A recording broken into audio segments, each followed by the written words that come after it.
Hello, everybody. My name is Angelina Sang, and my partner's name is Rosalie Johnson. Today, we will be presenting freedom of speech and press. A provision is any law that has not been derived from statutory or common law, but instead is contained within the founding laws. Freedom of speech is derived from the First Amendment in the U.S. Constitution, which states that Congress shall make no law respecting the establishment of religion or prohibiting the free exercise thereof, abridging the freedom of speech or press, or the right of the people to peacefully assemble and to petition the government for a redress of grievance. This is important because provisions simply state how a country or state shall be governed and ran in accordance with the Constitution.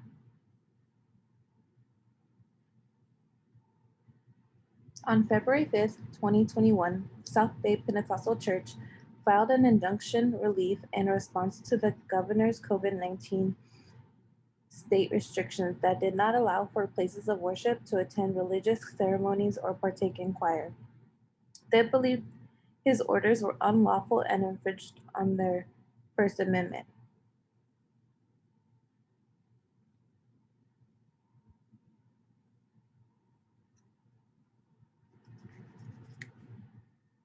They were granted the injunction relief,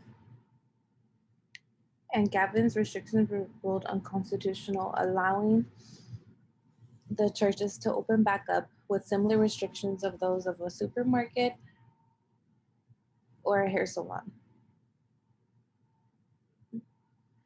The state recognized that Gavin's restrictions were an indifferential treatment towards religion, and that it didn't violate the First Amendment. Relevant Supreme Court cases. So, some background information on the Supreme Court itself. So, it is the highest court of federal judiciary of the United States, and for cases to go to the Supreme Court, there are three separate ways.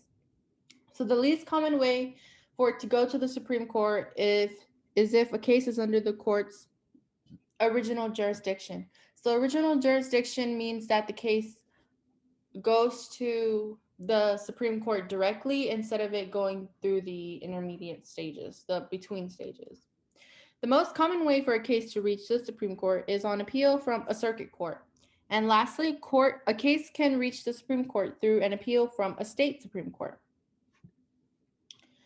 So I'm sure many of you have heard of the Tinker versus Des Moines School District case in high school in your American Gov class. So I'm going to present it here again, but give you guys a more of a refresher.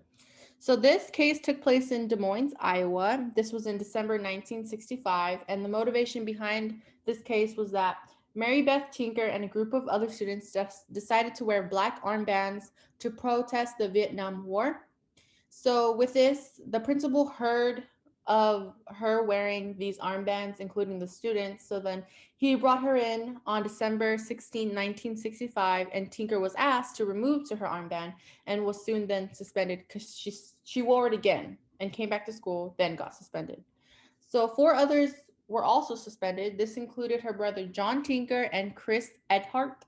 The parents got involved soon then and filed the First Amendment lawsuit. They sued the school district for violating the school's right of expression and sought an injunction to prevent the school's district from disciplining the students.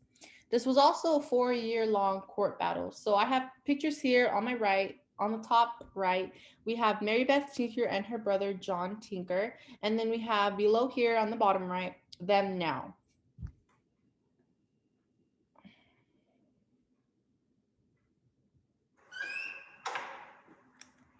We've come a long way from the time of the Revolution and the writing of the words of the Bill of Rights to get to where we are today. But how do these rights work?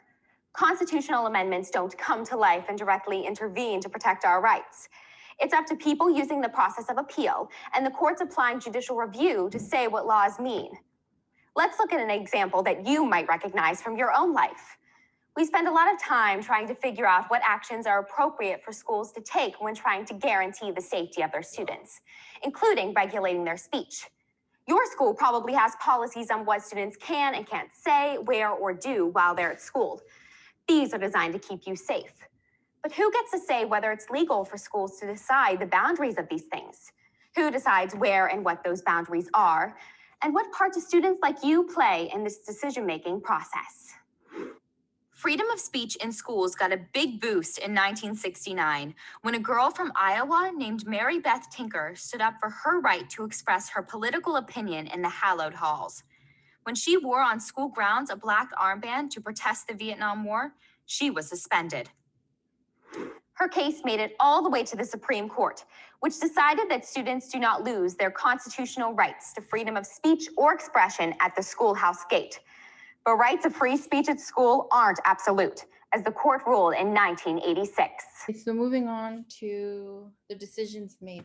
So on February 24th, 1969, the court ruled 7-2 that students do not, quote, shed their constitutional rights to freedom of speech or expression at the schoolhouse gate, end quote.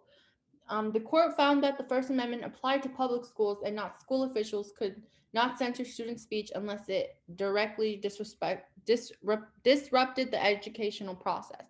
Because wearing a black armband was not disruptive, the court held that the First Amendment protected the rights of students to wear them. So all in all, Tinker versus Des Moines is a historic Supreme Court ruling from 1969 that cemented students' right to free speech in public schools. Another case I will be talking about is the Texas v. Johnson. So this took place in Dallas, Texas at a convention center. The date was 1984, and the motivation behind this was Gregory Lee Johnson burned the flag to protest the policies of President Ronald Reagan. So at a convention center in Dallas, Texas, Gregory Lee Johnson and a group of political activists marched through the streets protesting. When the demonstrators reached the Dallas City Hall, Johnson poured kerosene on an American flag and burned it. Johnson was then arrested and convicted under Texas state law. And then the Texas court tried and convicted Johnson. He appealed, arguing that his actions were, in quotes, symbolic speech. This was protected by the First Amendment, he said. The Supreme Court agreed to hear his case. So the aftermath of the Supreme Court case. So the U.S. Supreme Court ruled in a 5-4 decision in favor of Johnson. The High Court agreed that this was symbolic speech, no matter how offensive this was to some people, and it was protected under the First Amendment. Though Texas v. Johnson has been upheld in subsequent Supreme Court cases, the flag burning of any sort still remains unpopular in America. Moving on to executive orders and legislation. Currently, there's a legislation known as the California Penal Code Section 408 of unlawful assembly. It is our First Amendment right to assemble, but we cannot do so if we are recognized as the potential to have large and unruly crowds.